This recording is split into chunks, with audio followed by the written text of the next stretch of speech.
नमस्कार दोस्तों, OCN network में आपका स्वागत। ममता बनर्जी घबराई हुई हैं और ये पहला मौका है। संदेश खाली के समय भी वो इतनी भयभीत कभी दिखाई नहीं दी। बयानबाजी उनकी तरफ से हुई थी, लेकिन उस समय इस तरह महिलाओं के साथ, महिला सांसदों के साथ, विधायकों, कार्यकर्ताओं के साथ सड़कों पर नहीं उतरी थी। इस बार अगर वो सड़कों पर उतरी हुई दिखाई दे रही हैं और एक जगह खड़े होकर जो उन्होंने भाषण दिया है, उसका कुल मिलाकर के अगर हम जिस्ट निकालें, मतलब निकालें, तो वो यही है, जैसे वो ये मान करके चल रही हों कि उनकी सरकार जो है वो पूरी तरीके से इस कांड की वजह से हिल गई है, पूरी तरीके से हिल गई है। उनका ये कहना कि साहब बांग्लादेश की तरह मेरी सरकार को भी गिराने की साजिशें रची जा रही हैं। उनका ये कहना कि मुझे सत्ता का लोभ और लालच नहीं है। उनका ये कहना कि साहब तरीके तरीके से जो है मुझे बदनाम किया जा रहा है, मेरी सरकार को बदनाम किया जा रहा है। और ये कहना कि मैंने तो 164 163 लोगों की टीम बनाई थी, जो इस पूरे प्रकरण की जांच कर रही थी और रविवार तक उनको नतीजे पर पहुंचने और अभियुक्तों को उनके अंजाम तक पहुंचाने के आदेश दे दिए थे। अब सीबीआई जांच के आदेश देकर के एक तरीके से उनकी जो सरकार है, उस पर एक बड़ा प्रश्न चिन्ह लगा दिया गया है। उनका ये कहना कि साहब सीपीएम और भारतीय जनता पार्टी इस मामले में राजनीति कर रही हैं और ये बयान देना कि जो कुछ उस दिन रात को मेडिकल कॉलेज परिसर में हुआ है, यानी 7,000 जो अराजक तत्व और गुंडे घुसे वहां पर, जो मारपीट की प्रदर्शनकारी डॉक्टर्स के साथ में जो वहां तोड़फोड़ की है, उसके पीछे वाम और राम का हाथ है। ये सब चीजें शो करती हैं कि ममता बनर्जी इस बार डर गई हैं। उनका डर इस बात को लेकर बिल्कुल नहीं है कि मोदी सरकार उनको चलता करने वाली है या मोदी सरकार उनकी सरकार को बर्खास्त करने जा रही है। उनकी चिंता सिर्फ और सिर्फ अपने वोट बैंक को लेकर के है। ये हम और आप जानते हैं कि ममता बनर्जी का जो सबसे बड़ा वोट बैंक है पश्चिम बंगाल में, वो महिलाएं हैं। महिलाओं में भी बुजुर्ग और जो प्रथम बार की, दूसरी बार की वोटर हैं, वो उनकी वोटर हैं। और इस बार जो कुछ मेडिकल कॉलेज के कैंपस में हुआ है, वो एक युवा ट्रेनी डॉक्टर के साथ हुआ है। ये दरिंदगी वहां हुई है और इस बार बुजुर्ग महिलाएं भी सड़कों पर उतर रही हैं। कल की सूचना ये है, पूरे पश्चिम बंगाल में 250 से 300 जगहों पर महिलाएं सड़कों पर उतरी हैं। एक जो आह्वान किया गया था, उस आह्वान के तहत ही पूरे पश्चिम बंगाल में महिलाएं सड़कों पर उतर करके इस मामले में कड़ी और निर्णायक कार्रवाई की मांग कर रही हैं। और केवल पश्चिम बंगाल की बात नहीं है साहब, पूरे देश में, दिल्ली से लेकर के मुंबई तक और चेन्नई से लेकर के दूसरे तमाम शहरों में पूरा जो मेडिकल क्षेत्र है, सेक्टर है, जो ऑल इंडिया लेवल पर मेडिकल एसोसिएशन है, वो सब भी आंदोलित हैं। और इस मामले में ममता सरकार की जो कार्रवाई अब तक हुई है, उस पर बहुत बड़े सवाल खड़े कर रहे हैं। लोग तो ये पूछ रहे हैं, ये जानना चाहते हैं कि पश्चिम बंगाल की मुख्यमंत्री खुद ममता बनर्जी, होम मिनिस्ट्री भी ममता बनर्जी के पास, हेल्थ मिनिस्टर भी ममता बनर्जी। यानी जो कुछ वहां हुआ है एक बेटी के साथ में, जो दरिंदगी हुई है, उसके लिए हेल्थ मिनिस्टर के तौर पर भी ममता बनर्जी की जवाबदेही बनती है। अगर पुलिस ने समय रहते कार्रवाई नहीं की है, अगर किसी पुलिस अधिकारी ने और चिकित्सा अधिकारी ने बच्ची के परिवार से झूठ बोला कि साहब वो उसने आत्महत्या कर ली है, तो उसकी भी जवाबदेही और जिम्मेदारी किसकी बनती है? ममता बनर्जी की बनती है और उनके मातहत काम करने वालों के साथ की बनती है। तो ऐसे में सवाल ये खड़ा होता है कि ममता बनर्जी किस पर ये तोहमत लगा रही हैं और सड़कों पर आखिर क्यों उतर रही हैं? सड़कों पर उनके उतरने के केवल और केवल 2 दृष्टांत ही हमारे सामने आते हैं। एक, जब एनआरसी के मुद्दे पर वो सड़कों पर उतरी थी, सीएए के खिलाफ भी सड़कों पर उतरी थी, और इसके अलावा तो हमें याद नहीं आता कि वो कभी सड़कों पर उतरी हैं। और ये सारी चीज़ें बताती हैं कि इस बार अगर वो सड़कों पर उतरी हैं, तो वो ये बहुत अच्छे तरीके से समझ रही हैं कि पूरे पश्चिम बंगाल में इस बार महिला शक्ति ही नाराज है। जो जानकार हैं, जो विश्लेषक हैं, उनका ये कहना है कि साहब ममता बनर्जी खुद महिला मुख्यमंत्री, 11 इनके मेंबर ऑफ पार्लियामेंट महिला, और इसके बावजूद इस पूरे मामले में जिस तरीके से लीपापोती हुई, जिस तरीके से प्रिंसिपल को बचाने की कोशिश की गई, झूठ बोले गए, और जहां पर ये सारा कुछ कांड हुआ है, उसके पास की दीवार शौचालय बनवाने के नाम पर, पेशाब घर बनवाने के नाम पर जिस तरीके से इसी दौरान तोड़ दी गई, वो सब क्या दर्शाता है?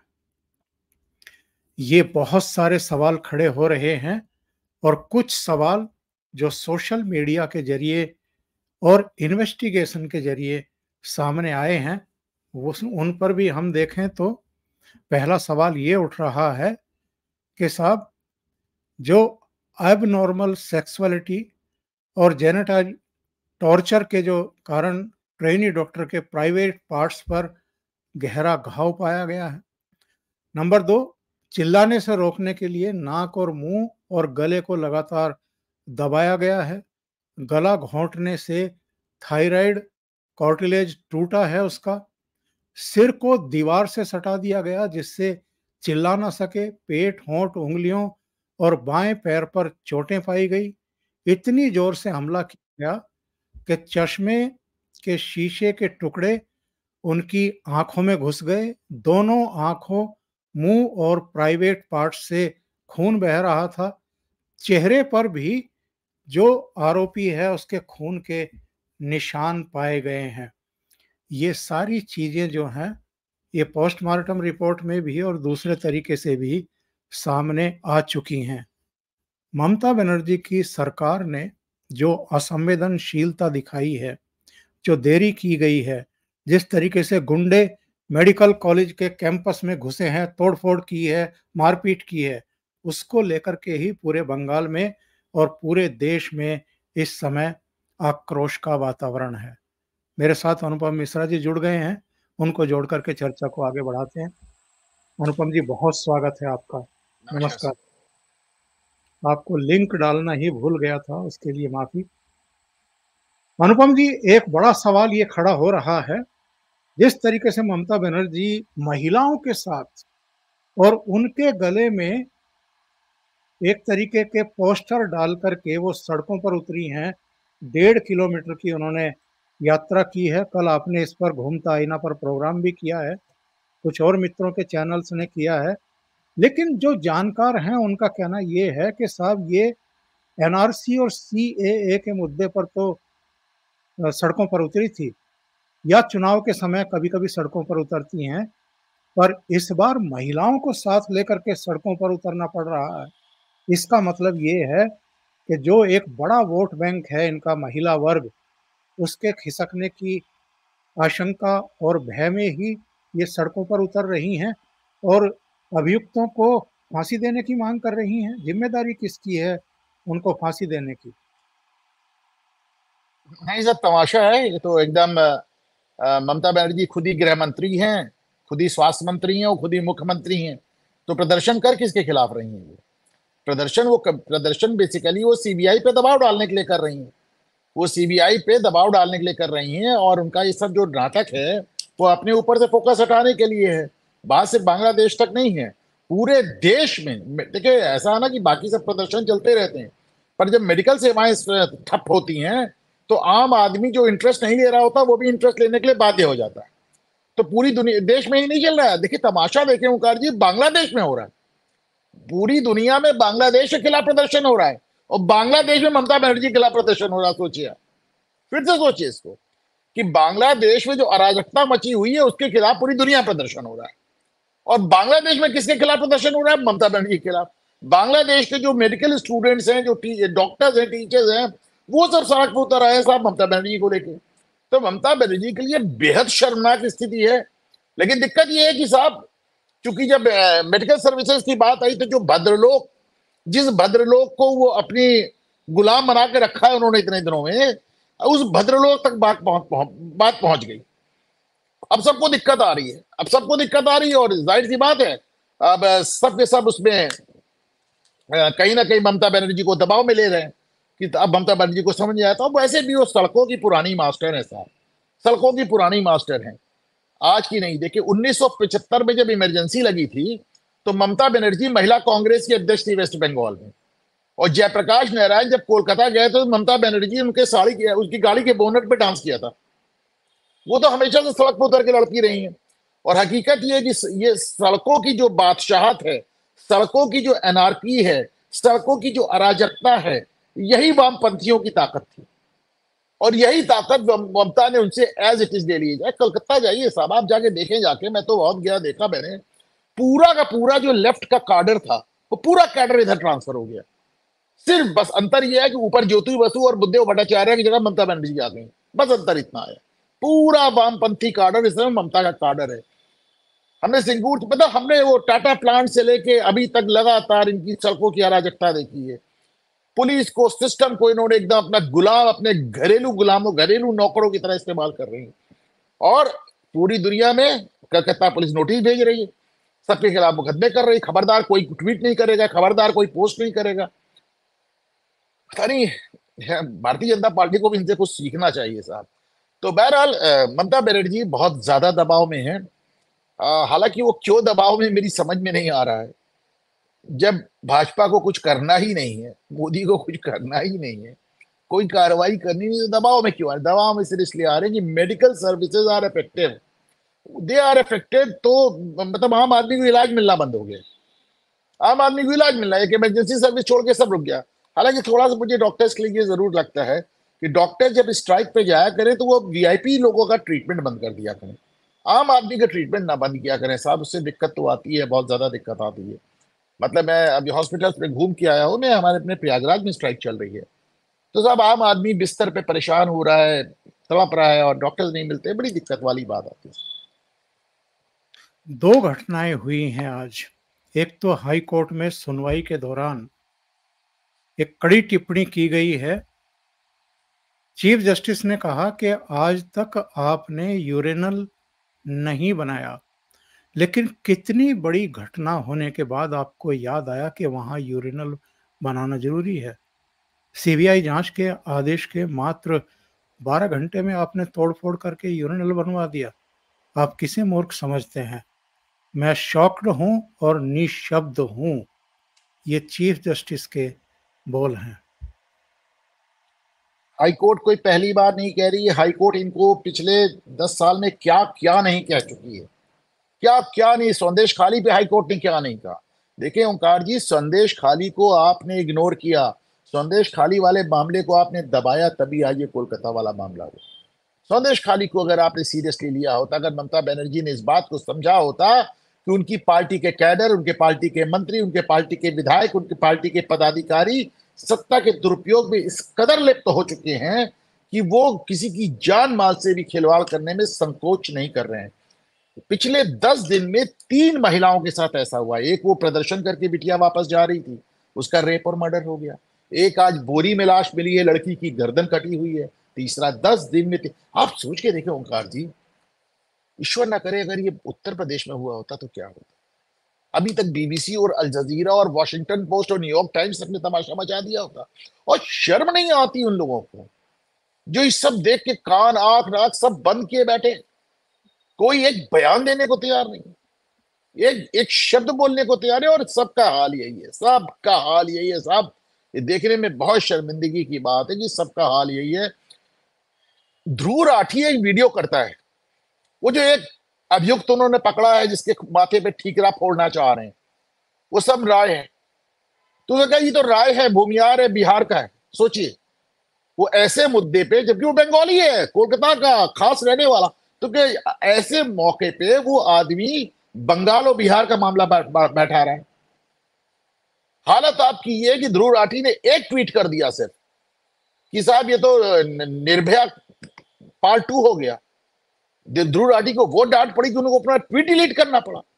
तमाम लोग अपने ट्वीट डिलीट कर रहे हैं, कोलकाता पुलिस नोटिस दे रही है। अब गुंडागर्दी की हदें देखिए। मैं तो कल भी अपने घूमता आईना में भी कह रहा था और अभी भी कह रहा हूं, नहीं लगा सकते 356 मत लगाइए, नहीं लगा सकते राष्ट्रपति शासन मत लगाइए। 125 बार राष्ट्रपति शासन लगाए, जिसमें 100 बार से ज्यादा सिर्फ कांग्रेस ने लगाया है और 80 बार इंदिरा गांधी ने लगाया है।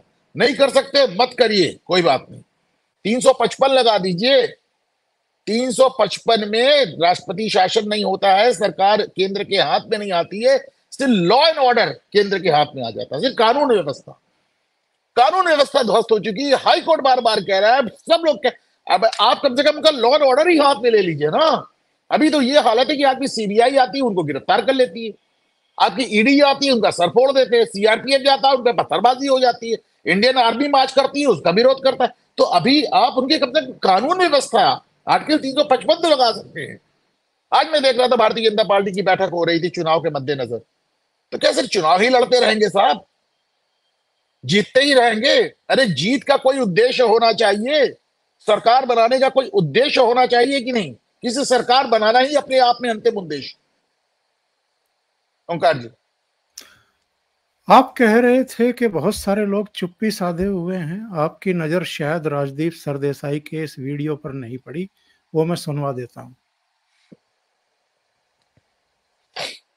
Left parties in particular seemingly are taking out their angst on the Mamta Banerjee government after their Lok Sabha defeat recently. Rather than seek justice for the girl, it appears that the entire aim is how do you corner Mamta Banerjee. Just go through the BJP media handles and what one detects is a campaign to get Mamta Banerjee to step down. Are we saying, my friends, that whenever a heinous crime occurs in this country, the chief minister must resign? That's a dangerous political game to play. We need a responsible opposition, not one that seeks apda mein avsar or opportunity in a disaster. देखिए साहब, इसमें क्या देखिए साहब, आपको तो राज्यसभा नहीं भेजा ना, किसी और को तो राज्यसभा नहीं भेजा ना, उनकी पत्नी को राज्यसभा भेजा है। अब इतना तो बनता है ना, इतना तो बनता है। राजनीति एक वैसे भी एक बात मेरे को आप बताएं ईमानदारी से सर, जो शख्स कोर्ट में जाकर इस तरह का हलफनामा दे के आया है कि सोहराबुद्दीन वाला जो पूरा कांड था, मैंने सिरे से फर्जी छापा, मेरे पास कोई सबूत नहीं था, मेरे पास कुछ नहीं था, मैंने पूरा मामला फर्जी बना के जो उसने माफीनामा, जो शख्स कोर्ट में इस बात का हलफनामा दे कि मैं मनगढ़ंत कहानियां छाप रहा था सरकार बनाने, सरकार गिराने के लिए, अब उसकी बात पे उसको आज भी हम सुनते हैं, ये भी दुर्भाग्य है। वो आज भी इंडिया टुडे जैसे प्रतिष्ठित पब्लिकेशंस के एडिटर बने, ये भी दुर्भाग्य, पॉलिटिकल एडिटर बने, उनको आज भी फॉलोइंग है उनकी, ये भी दुर्भाग्य। से क्या कहा जाए बताइए आप। और अभी तो माशाल्लाह उनकी पत्नी ही ममता बनर्जी की सांसद हैं, तो अब तो एक सीधे सीधे कॉन्फ्लिक्ट ऑफ इंटरेस्ट, कायदे से उन्हें बोलना भी नहीं चाहिए इस मुद्दे पे। एक शब्द है ना, कॉन्फ्लिक्ट ऑफ इंटरेस्ट। आपके स्वार्थ की टकराहट है वहां पे। आपकी पत्नी उनकी सांसद हैं, आप किस मुंह से बोल रहे हैं? आज की तारीख में राजदीप का सरदेसाई का बयान और ममता बनर्जी के बयान में कोई अंतर नहीं। और जो लोग ये कह रहे हैं शेखर गुप्ता जैसे कि ममता बनर्जी को इसलिए टारगेट किया जा रहा है क्योंकि लोकसभा चुनाव में वो इस बार 29 सीटें जीत करके आ गई हैं। जैसा शेखर गुप्ता ने कहा कि अभी मैं राजदीप को कहता सुन रहा था ये बात। द प्रिंट में भी कुछ इस तरह की चीज छपी है आज। शेखर गुप्ता ने 2019 के बाद एक थोड़ा सा बैलेंस अप्रोच लिया है। इनफैक्ट वो इकलौते पत्रकार हैं जो कि मीडिया के सामने आए, प्रेस कॉन्फ्रेंस किया, उन्होंने कहा कि हमारी गलती है, हमारा पूरा निशाना भाजपा पे रहता था, हम भाजपा को डाउन करने के लिए नई नई कहानियां और नए नए किस्से गढ़ते रहते थे। हम अपनी गलती मानते हैं, हम अपनी पत्रकारिता में सुधार लाएंगे। उसके बाद शेखर गुप्ता ने अपने बयानिए को बहुत मॉडरेट किया भी। मैंने देखा नहीं सब जिसको आप जिक्र कर रहे हैं उसका मैंने देखा नहीं है, लेकिन अब ये है ना कि साहब एक लाइफ टाइम आपने डिफेंड किया है, लाइफ टाइम आपने एक स्टैंड लिया है, तो अब आप उसके खिलाफ क्या जाएंगे? और जो हो रहा है वो मतलब वो भाई ध्रुव राठी जैसे लोग ज्यादा चले गए, रवीश कुमार लोग ज्यादा चले गए, और ये राजदीप सरदेसाई कहीं बीच के रह गए, शेखर गुप्ता और कम रह गए। लेकिन लोग की जिंदगी भर की जो पत्रकारिता रही है कहीं ना कहीं एक जिसे कहना चाहिए, मैं लेफ्टिस्ट तो नहीं मानता है, लेफ्टिस्ट इसलिए नहीं मानता क्योंकि साहब इन्हें सारे पत्रकार इतने ज्यादा करोड़पति और अरबपति, कैसे वामपंथी और कैसे समाजवादी मैं क्या मानूं, लेकिन हाँ ये एंटी राइट और एंटी हिंदू पत्रकारिता तो हमारे नेशनल मीडिया में जिसे कहना चाहिए कि एक घुसी हुई है, धंसी हुई है, उसको क्या किया जाए। ममता बनर्जी के एक बयान से और थोड़ी सी हैरानगी होती है, या तो वो केवल पोस्चरिंग के लिए ऐसा कह रही हैं और जो कुछ इस केस में हुआ है उसको झुठलाने की कोशिश कर रही हैं, या उस पर पर्दा डालने की कोशिश कर रही है कि किसके आदेश से सीबीआई वहां गई है। इनका बयान है कि हाथरस, उन्नाव और मणिपुर में कितनी एजेंसियां भेजी गई हैं जांच पड़ताल के लिए, और यहाँ पश्चिम बंगाल में अगर चूहा भी काट ले तो 55 टीमें आ जाती हैं। अब इसको मतलब देख ले, हाई आपने कोर्ट के एक आदेश पर आप एक डॉक्टर के इतने बीभत्स बलात्कार और हत्या को चूहे काटने से आप कंपेयर कर रहे हैं। सोचें, एक बार नरेंद्र मोदी से पूछा गया था कि साहब वो जो गुजरात में दंगे हुए थे, तो उन्होंने कहा साहब हमारी गाड़ी के नीचे एक पिल्ला भी आ जाता मर जाता है तो हम लोग दुखी हो जाते हैं, हम इंसानों के मरने पे क्यों नहीं दुखी होंगे? तो लोगों ने कहा साहब मुसलमानों को पिल्लों से कंपेयर कर दिया। आज ममता बनर्जी की जगह ये बात मतलब योगी आदित्यनाथ की कही होती तो कहते साहब एक डॉक्टर के बलात्कार को चूहा काटने से कंपेयर कर दिया, और ममता बनर्जी कह रही है, इसलिए सब सही है। क्या लग रहा है आपको? अभी मैं आपकी नाराजगी और खुद मेरे भीतर का भी जो एक भावावेश भी है और आक्रोश भी है कि लगातार हम लोग अपने प्रोग्राम्स में ये बात कहते रहे कि भाई 356 अगर संविधान का अंग है तो उसका आप दुरुपयोग मत करिए, मगर उपयोग तो करिए। क्या उपयोग करेंगे ये या नहीं करेंगे? देश में इस समय आक्रोश है और चरम पर है।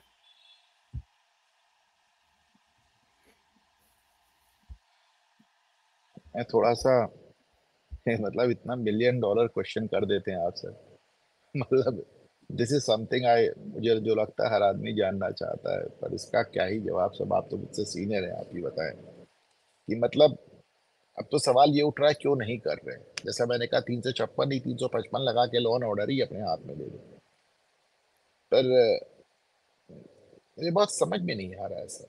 अभी मैं देख रहा था कि जामिया मिलिया इस्लामिया में एक दलित प्रोफेसर 1 महीने से एफआईआर लिखवाने की कोशिश कर रहा था, नहीं लिखवा पाया। कोर्ट के जरिए उसने एफआईआर लिखवाई। क्या एफआईआर लिखवाई?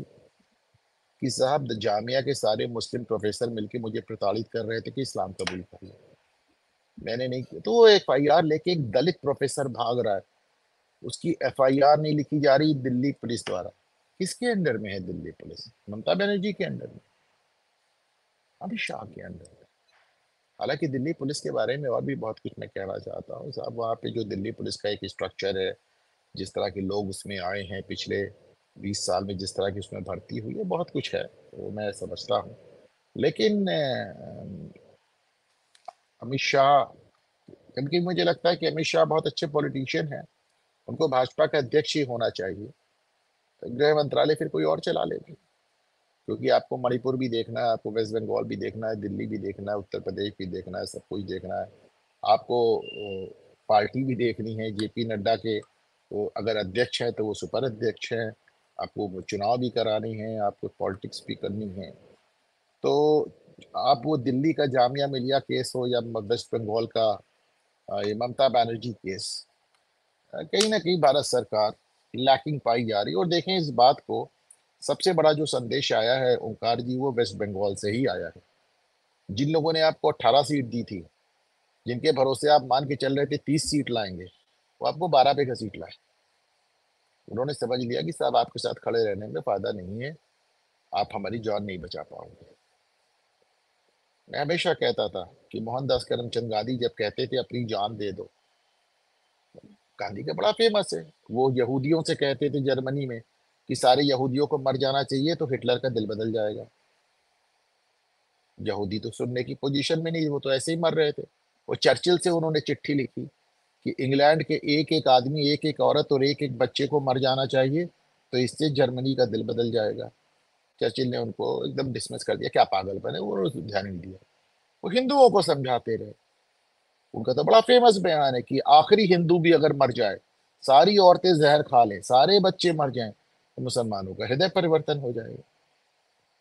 तो गांधी जो कहते थे वो तो चलिए, आई ऑनेस्टली बिलीव कि अब उनको भी कुछ मदद की जरूरत थी मेडिकल। लेकिन आ, आज भी वही चीज हमारे अंदर चली आ रही है।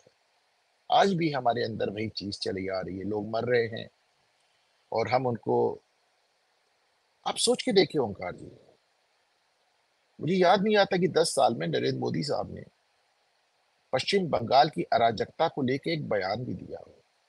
आप राष्ट्रपति शासन की बात कर रहे हैं, केवल चुनाव सभाओं में। चुनाव सभा आप छोड़ दें, चुनाव सभा आप छोड़ दें, वरना आपने देखा कि जब वहां पे पंचायत इलेक्शन हुए थे तो हजारों सीटों पे किसी ने नॉमिनेशन ही नहीं फाइल किया था। कैंडिडेट ही नहीं उतरे।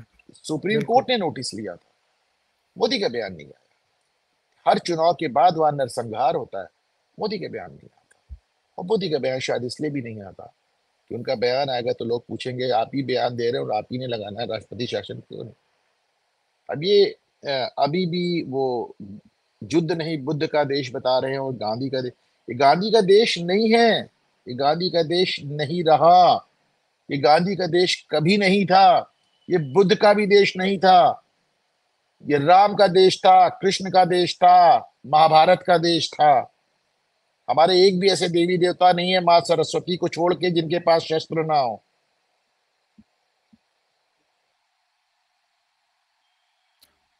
बिल्कुल सही बात कह रहे हैं। आपको क्या लगता है? ममता बनर्जी कह रही है कि संडे तक यानी कल तक CBI इस मामले में जांच पूरी करे, नहीं तो हम फिर आंदोलन शुरू करेंगे।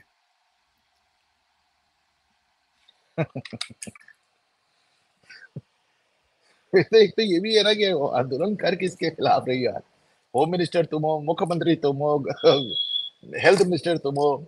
2001 में इसी मेडिकल कॉलेज में, मैंने आपको देखी थी, आपको फोटोग्राफ भेजा था, 2001 में इसी मेडिकल कॉलेज में पोर्नोग्राफी का पूरा एक सर्किल पकड़ा गया था और उसको दबा दिया गया था। और जिस छात्र ने कंप्लेंट की थी, मेडिकल छात्र ने, उसकी हत्या हो गई थी। संदेश खाली आपके सामने है, ये केस आपके सामने है। 10 दिन में 3 लड़कियों की हत्या। अच्छा चलिए, ये हॉस्पिटल वाले केस की CBI जांच कर रहे हैं। अभी 2 लड़कियां और जो मारी गई हैं कलकत्ता में, उन्हीं का कुछ कर दो, वो तो तुम्हारे हाथ में है। देखिए, जिसे कहना चाहिए, लोगों का कभी लगता है हिम्मत टूट रही है, और कभी लगता है ओंकार जी जैसे धैर्य जवाब दे रहा है। मैं आपको एग्जाम्पल देता हूँ। यहाँ बैठे हैं हम लोग, जब इस पर डिस्कशन करते हैं तो लगता है हमारी हिम्मत टूट रही है, लेकिन जब उदयपुर का कांड देखते हैं कल को, तो लगता है धैर्य जवाब दे रहा है। 10वीं के एक छात्र, मुस्लिम छात्र, दूसरे छात्र को छुरा मार देता है। उस छात्र की हालत अभी भी गंभीर है, लेकिन पूरा उदयपुर उबल पड़ता है। गाड़ियों में आग लगा देते हैं, दुकानों में आग लगा देते हैं, मॉल तोड़ देते हैं, और आज फाइनली उस लड़के का घर भी गिरा दिया गया बुलडोजर लगा के। माई पॉइंट इज कि कभी कभी लगता है कि जैसे हिम्मत जवाब दे रही हमारी, और कभी कभी लगता है लोगों का धैर्य चुक रहा है। इसके पहले कि लोग सड़कों पे आ जाए, इसके पहले कि लोग कानून व्यवस्था अपने हाथ में ले लें, इसके पहले कि सड़क पे जो नंगा नाच हो रहा है उसका जवाब, ये जो तांडव हो रहा है उसका जवाब भी सामने वाले तांडव करके दे। क्योंकि तांडव तो भगवान शिव का नृत्य है ना, उसको मैं वैसे नहीं लेता। तो जो नंगा नाच हो रहा है, कल को अगर उसके विरोध में लोग निकल के तांडव करने लगे, तो क्या आप उसकी प्रतीक्षा कर रहे हैं? क्या उसकी प्रतीक्षा कर रहे हो? और राष्ट्रपति शासन कभी कभी लगता है कि आपने तो मणिपुर में नहीं लगाया। मणिपुर में आप बिल्कुल लगाना चाहिए था, जो हालात है वहां पे। आप सोच के देखिए ओंकार जी, मणिपुर में इन्होंने अभी तक प्रॉपर गवर्नर भी नहीं दिया। जो लक्ष्मण जी वहां बैठे हुए आसाम के गवर्नर है, उनको एडिशनल चार्ज दिया गया।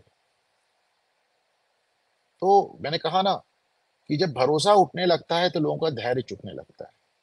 उदयपुर में ये बात साफ नजर आई है। तो और क्या हम कोई, आपको नहीं लगता कि उदयपुर में जो कुछ हुआ है, यानी चाकूबाजी के बाद जो हिंदू वर्ग है वो सड़कों पर उतरा है और उसने बहुत बड़ा प्रतिकार किया है और बुलडोजर भी चला है, अगर वहां कांग्रेस की सरकार होती तो शायद ये दोनों घटनाएं ना होती चाकूबाजी के बाद। पता नहीं सर, मुझको तो लगता है कि कांग्रेस और विपक्ष की सरकार में हिंदू ज्यादा विरोध करता है, तभी भाजपा की सरकार लाता है। भाजपा की सरकार में तो कोई ये सोच के बैठा रहता है कि सब हमारी सरकार है, हम ही तो लाए हैं, कुछ ना कुछ करेंगे। लेकिन जैसा कि मैंने कहा कि जब अपनी ही सरकार से लोगों को निराशा होने लगती है, उनका धैर्य चुक जाता है, और फिर वही होता है जो उदयपुर में हुआ। जैसा मैंने कहा कि नंगा नाच जो हो रहा है अराजकता का, उसका जवाब फिर आपको एक तांडव से मिलेगा। और केंद्र की और प्रधानमंत्री नरेंद्र मोदी और गृह मंत्री अमित शाह की जो ये बहुत लंबी चुप्पी है, इससे अब लोगों का आक्रोश भी हमें देखने को मिलता है, पढ़ने को मिलता है। कमेंट बॉक्स में भी बहुत सारे लोग लगातार ये डिमांड करते रहे हैं पिछले 1 डेढ़ 2 साल में कि अब बहुत हो गया, योगी आदित्यनाथ को ही इस देश की कमान सौंप दी जाए, वो अपने आप संभाल लेंगे और देख लेंगे इन चीज़ों को। कहीं ना कहीं लोगों का धैर्य चुक रहा है अनुपम जी। मैं तो कह रहा हूँ उदयपुर की घटना लोगों के धैर्य चुकने का ही नतीजा। आप उत्तर प्रदेश में तो नहीं देखते ना ऐसा होते हुए। उत्तर प्रदेश में जो कुछ होता है, लोग योगी की तरफ देखते हैं, अगले दिन घर गिर जाता है, बुलडोजर चल जाता है, लोग गिरफ्तार हो जाते हैं, पैर में गोली लग जाती है या एनकाउंटर हो जाता है। उत्तर प्रदेश के लोगों को तो कानून अपने हाथ में लेने की आवश्यकता नहीं पड़ी ना ओंकार जी, क्योंकि उनको योगी पे भरोसा है। आज अगर लोग सड़कों पे उतरे हैं और जो प्रतिकार हुआ है, जबरदस्त प्रतिकार हुआ है सर, और अच्छा प्रतिकार होने का कारण भी था, क्योंकि जो कन्हैया लाल मामला दबा दिया गया, वो अंदर ही अंदर लोगों के दिल में बैठ चुका था। उदयपुर का वो दिल में बैठा हुआ था, और जाहिर सी बात है जब ये दूसरा छुरा चला, और वैसे भी कक्षा 10 के बच्चे छुरा लेके और कॉलेज क्यों आ रहे हैं भाई? क्यों छुरा लेके कॉलेज आ रहे हैं? क्या पढ़ा रहे हैं आप इनको अपने घरों में? क्या बता रहे हैं आप इन्हें अपने घरों में? तो ऑफिस आके छुरेबाजी, अभी देखिए वो निकला है, क्या नाम है, अच्छा ऐसा भी नहीं कि मौके पे चल गया, उनका वो निकला है साहब, चैट निकला है व्हाट्सएप, 3 दिन से प्लानिंग कर रहा था वो मारने।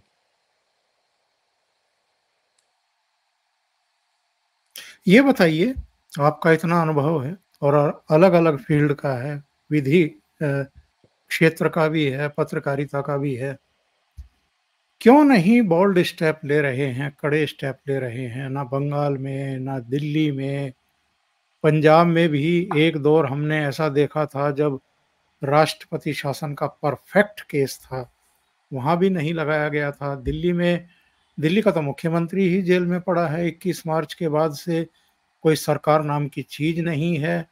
बीच में पानी का संकट भी देखा, दूसरे संकट भी देखे, लेकिन दिल्ली में भी राष्ट्रपति शासन नहीं लग रहा है, बंगाल में भी नहीं लग रहा है। क्यों? वजह क्या है? देखिए साहब, मुझे क्या जो समझ में आती है इकलौती वजह इसकी, कि जब से नरेंद्र मोदी सत्ता में आए हैं, उन्होंने ऐसी एक सांस भी नहीं ली होगी जो कि हाई कोर्ट सुप्रीम कोर्ट में चैलेंज ना हुई। और इसमें तो शायद ही किसी को शक हो कि जो हमारी वर्तमान न्यायपालिका है, उससे नरेंद्र मोदी को राहत कम और दिक्कत ज्यादा मिली। मुझे जो लगता है कि उन्हें इस बात का एक संदेह रहता है, एक दिक्कत होती है कि साहब अभी हम कुछ करेंगे और सुप्रीम कोर्ट पलट देगा। हम दिल्ली में राष्ट्रपति शासन लगाएंगे, सुप्रीम कोर्ट पलट देगा। हम बंगाल में राष्ट्रपति शासन लगाएंगे, सुप्रीम कोर्ट पलट देगा, और सिंपैथी और मिल जाएगी उनको। That is the only thing that I can think of. मतलब मुझे इकलौती चीज यही समझ में आती है, और मेरे पास इसका जवाब भी है साहब, कि सुप्रीम कोर्ट अपना काम करेगा, आप अपना काम करें। सुप्रीम कोर्ट अपना काम करेगा, आप अपना काम करें। और अगर आप सुप्रीम कोर्ट के फैसले को SC/ST वाले मामले में, SC/ST एक्ट वाले मामले में पलट सकते हैं, जिसको कि नरेंद्र मोदी का शाहबानो मोमेंट कहा जाता है, तो आप हर जगह कर सकते हैं। फिर ये कमजोरी वाली बहाना नहीं चलेगा, और आप जहां चाहते हैं वहां कर लेते हैं, और जहां नहीं चाहते हैं वहां आपको। तीसरी बात, एक नरेंद्र मोदी साहब का मैंने देखा है, चाहे वो ट्रिपल तलाक हो, चाहे वो राम मंदिर हो, चाहे वो तमाम मुद्दे देख लीजिए, उन्हें लगता है कि कोर्ट से ऑर्डर करा दे, हमें ना करना पड़े। अभी भी देखिए, जब 15 अगस्त की स्पीच को जब यूनिफॉर्म सिविल कोड की वो बात कर रहे थे, तो उसको सेकुलर सिविल कोड ही नहीं कहा उन्होंने ये भी कहा कि सुप्रीम कोर्ट ने कई बार कहा। मुझे तो याद आता है कि जब मनमोहन सिंह को सुप्रीम कोर्ट ने फूड कॉर्पोरेशन ऑफ इंडिया में 30 लाख टन सड़ रहा अनाज बांटने के लिए कहा था, तो मनमोहन सिंह ने कहा था, साहब सरकार चलाना हमारा काम है, आप दखल ना दें, और सुप्रीम कोर्ट बैकआउट कर गई थी। जब आप आगे आएंगे तब कोई पीछे जाएगा, जब आप ही पीछे बैठे रहेंगे तो किसी को पीछे जाने की जरूरत क्या है? बिल्कुल सही बात है, और इसी नोट के साथ हम लोग प्रोग्राम खत्म करेंगे। बहुत बहुत धन्यवाद अनुपम जी जुड़ने के लिए थैंक यू। और एक अहम विषय पर चर्चा करने के लिए। नमस्कार। नमस्कार सर।